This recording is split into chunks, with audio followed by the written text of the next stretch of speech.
Uyghur Akademiyasi, Dünya Uyghur Qurultayı ve Uyghur Hareketi qatarlıq təşkilatlarının vəkilləri Türkiye parlamentida parlament a'zolarini ziyorat qildi. Egilinishcha, Uyghur Hareketining raisi Roshan Abbas, Uyghur Tadqiqot Markazining mudiri Abdulhakim Idris, Uyghur Akademiyasining raisi Rishad Abbas, Uyghur Akademiyasining bosh kotibi Abdulhamid Qarxan ve Dünya Uyghur Qurultayı vəkillaridan təşkil topgan bir hay'at tunugun Türkiye Büyük Millet Meclisida AK Parti ve İYİ Partiyasining parlament a'zolarini ziyorat qilgan. Ziyaret jarayonida Uyghur irqiy qirg'inchiligi haqida ma'lumot berilish bilan birga parlament a'zolari bilan bu vaqtda bezchiqqa tegishli qadamlar muzokara qilingan.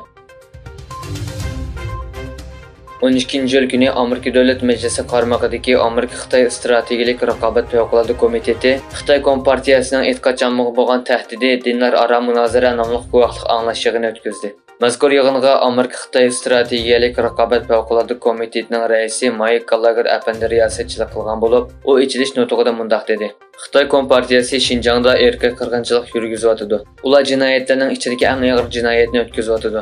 Ular yana Uyg'ur va boshqa etnik guruhlarni nishon qilgan asli xarakterlik madaniyat qirg'inchiligi olib beryotidi.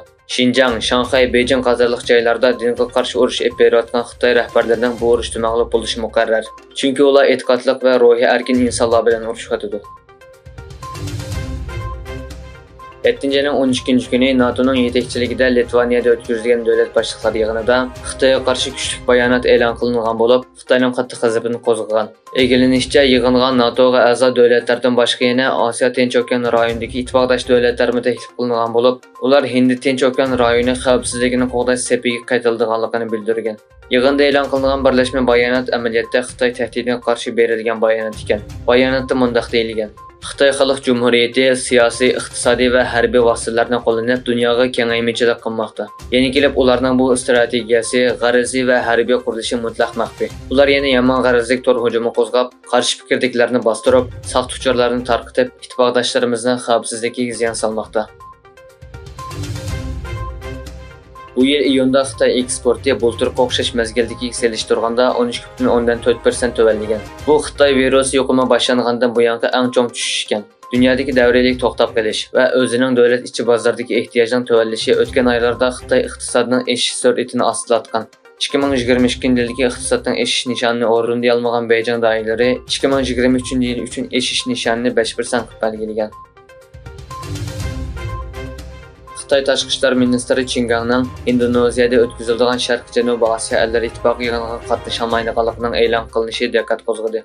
Egilinishcha, Jakartada o'tkazilmoqchi bo'lgan Sharq-Janubiy Osiyo ellar ittifoqi yig'inida Xitoy Kompartiyasi Markaziy tashqi munosabatlar komiteti ishxonasining mudiri, sobiq tashqi ishlar ministri Wang Yining Xitoyga vakillik qilganligi e'lon qilingan. Navbatdagi Xitoy tashqi ishlar ministri Qin Gangning 25-iyun Beijingda Sri Lanka, Rossiya va Vyetnam amaldorlari bilan ko'rishgandan keyin o'rinlashtirilgan axborot e'lon qilishdan keyin qayta ko'rilmasligi uning nada ekanligi haqida xilma-xil savol paydo qilgan.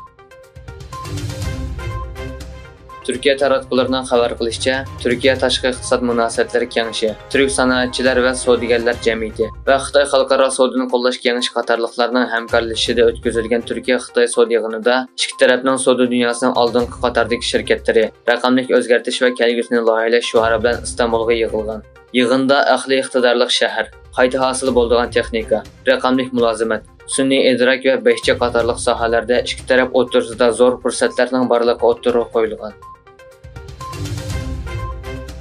Amerika prezidenti Joe Biden Turkiyaning Shvetsiyaning Shimoliy Atlantik ahdi tashkilotida qatnashishini davomli qo'llaydiganligiga va Amerikaning Turkiyaga F-16 urush aeroplanini setib beradiganligiga ishonganligini aytdi.